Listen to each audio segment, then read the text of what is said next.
اور میں نے یہی کہا جب میں آیا ہوں تو آپ سمجھیں گے شاید یہ مانگنے آیا ہے. میں مانگنے نہیں آیا لیکن مجبوری ہے. ہمارا جس طرح ماضی میں 75 سال میں آپ نے ہمارا ہاتھ بٹایا ہے, کچھ عرصہ آپ ہاتھ بٹا دیں. تو میں نے کہا میں وعدہ کرتا ہوں کہ انشاءاللہ ہم پوری قوم ہم مل کر دن رات محنت کریں گے, پسینہ کریں گے, اپنے پاؤں پہ کھڑے ہوں گے انشاءاللہ, ضرور کھڑے ہوں گے انشاءاللہ. دوستوں, پاکستان کی خارجہ پالیسی ہمیشہ سے ایک حکمت عملی کا شاہکار رہی ہے, جو اس اصول پر قائم ہے کہ جس پل پر ہم کھڑے ہیں اسی کو بھرپور طریقے سے اس کو ختم کرنے کی کوشش کریں. ہمارے پالیسی سازوں کا یہ ماننا ہے کہ ملک کی خارجہ پالیسی کا کوئی مستقل نظریہ پر نہیں چلنی چاہیے, بلکہ حالات کے مطابق یا زیادہ درست الفاظ میں جہاں سے ڈالر آئیں اسی کے مطابق ہمیں اس کی پالیسی کو بدلنا چاہیے. یہ وجہ ہے کہ پاکستان کبھی امریکہ کے قدموں پر بیٹھتا ہے, کبھی چین کو گلے لگاتا ہے, اور کبھی سعودی عرب کی طرف دیکھتا ہے, اور کبھی روس کو آنکھ مارتا ہے. اور ان سب میں سے زیادہ قابل رحم صورتحال یہ ہے کہ کوئی بھی ملک ہمیں سنجیدگی سے نہیں لیتا. دوستو, بھارت کی اگر بات کریں تو بھارت سے ہمارا رشتہ کچھ ایسا ہے جیسے دو ہمسائے جنہوں نے اپنی چھتوں پر ایک دوسرے کے خلاف گالیوں کے اسپیکر لگا رکھے ہوں, مگر پانی کے لیے وہ ایک ہی کنواں استعمال کرتے ہوں. کشمیر پر ہم اصولی موقف رکھتے ہیں, یعنی تقاریر کرو, نعرے مارو اور پھر ٹھنڈے مشروب کے ساتھ پی کر سو جاؤ. البتہ کاروباری حضرات کی جیبوں میں محبت کا کوئی زیادہ ہی جذبہ ہوتا ہے, اس لیے خفیہ طور پر وہ ٹماٹر, پیاز, ٹیکسٹائل کے سودے ان کے چلتے رہتے ہیں. امریکہ, ڈو مور سے نو مور تک کا سفر اور پھر واپس یس باس. امریکہ کے ساتھ ہمارا رشتہ کچھ ایسا ہے جیسے ایک نافرمان بیٹا جو گھر چھوڑنے کی دھمکی تو دیتا ہے مگر خرچہ پھر بھی باپ سے ہی لیتا ہے.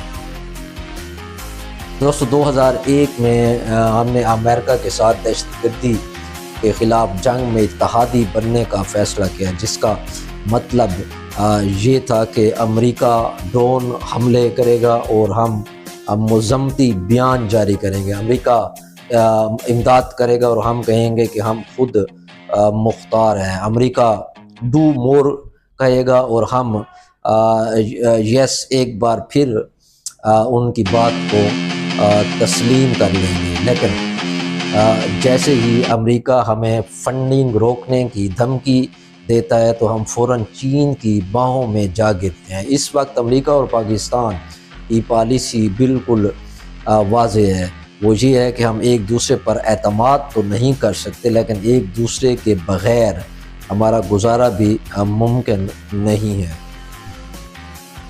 دوستو, چین کی بات کی جائے تو چین سی پیک کا پیسہ ہے, ورنہ کون اس کا یار ہوتا ہے. چین کے ساتھ ہماری محبت کسی رومانوی کہانی سے کم نہیں. ہمیں ہمیشہ لگتا ہے کہ چین ہمیں بغیر کسی مفاد کے سپورٹ کر رہا ہے, جبکہ حقیقت یہ ہے کہ چین ایک کاروباری عاشق ہے اور اس وقت ساتھ دیتا ہے جب تک اس کے مفادات محفوظ ہوں. سی پیک کے منصوبے کو ہم نے گیم چینجر قرار دیا تھا, لیکن چین نے اپنے مزدوروں, اپنی کمپنیوں اور اپنے ہی قرضوں کے ساتھ ہمارے وسائل پر مکمل طور پر قبضہ کر لیا. اب اگر ہم زیادہ سوالات کرنے کی جسارت کرتے ہیں تو چینی حکام مسکرا کر کہہ دیتے ہیں کہ پہلے قرضہ واپس کیجئے, پھر جو مرضی ہو آپ کیجئے گا.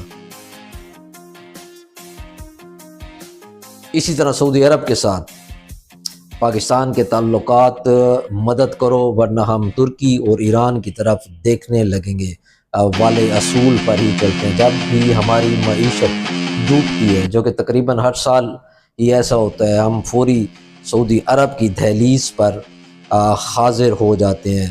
جب وہ قرضہ دیتے ہیں تو ہم انہیں عالم اسلام کا قائد قرار دیتے ہیں, اور جب وہ قرضہ واپس مانگتے ہیں تو ہم ترکی اور ایران کے قریب جانے کی انہیں بھی تڑی لگاتے ہیں.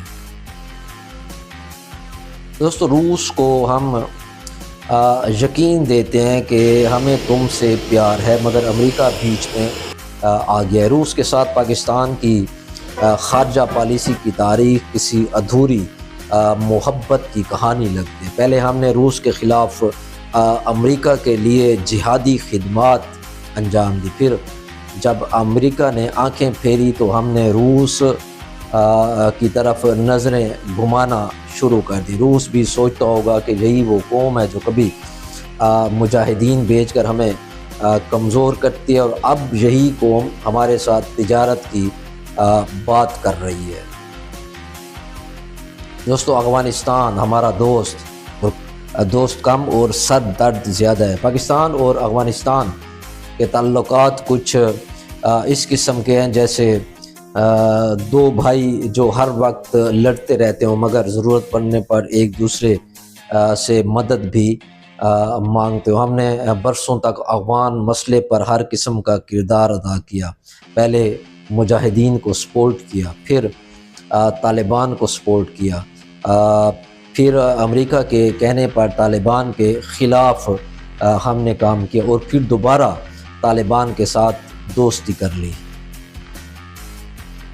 اب افغانستان میں طالبان حکومت قائم ہو چکی ہے، مگر ہمیں خود نہیں پتہ کہ ہم ان کے ساتھ ہیں یا نہیں۔ وہ ہماری سرحدی چیک پوسٹوں پر حملے بھی کرتے رہتے ہیں، اور ہم صرف گہری تشویش کا اظہار کرنے کے علاوہ کچھ بھی نہیں کر سکتے۔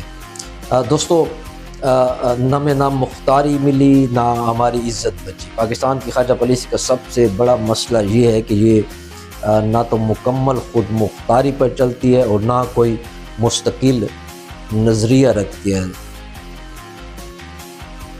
ہم نے ہر عالمی طاقت کی غلامی کی مگر کبھی مکمل فائدہ اٹھا نہ سکے۔ امریکہ سے پیسے لیے مگر دشمنی بھی خریدی، چین کی طرف جھکے مگر قرضوں میں جکڑے گئے، سعودی عرب کی طرف گئے مگر ہمیشہ مشروط مدد ملی، روس سے تعلقات بنائے مگر بہت دیر سے۔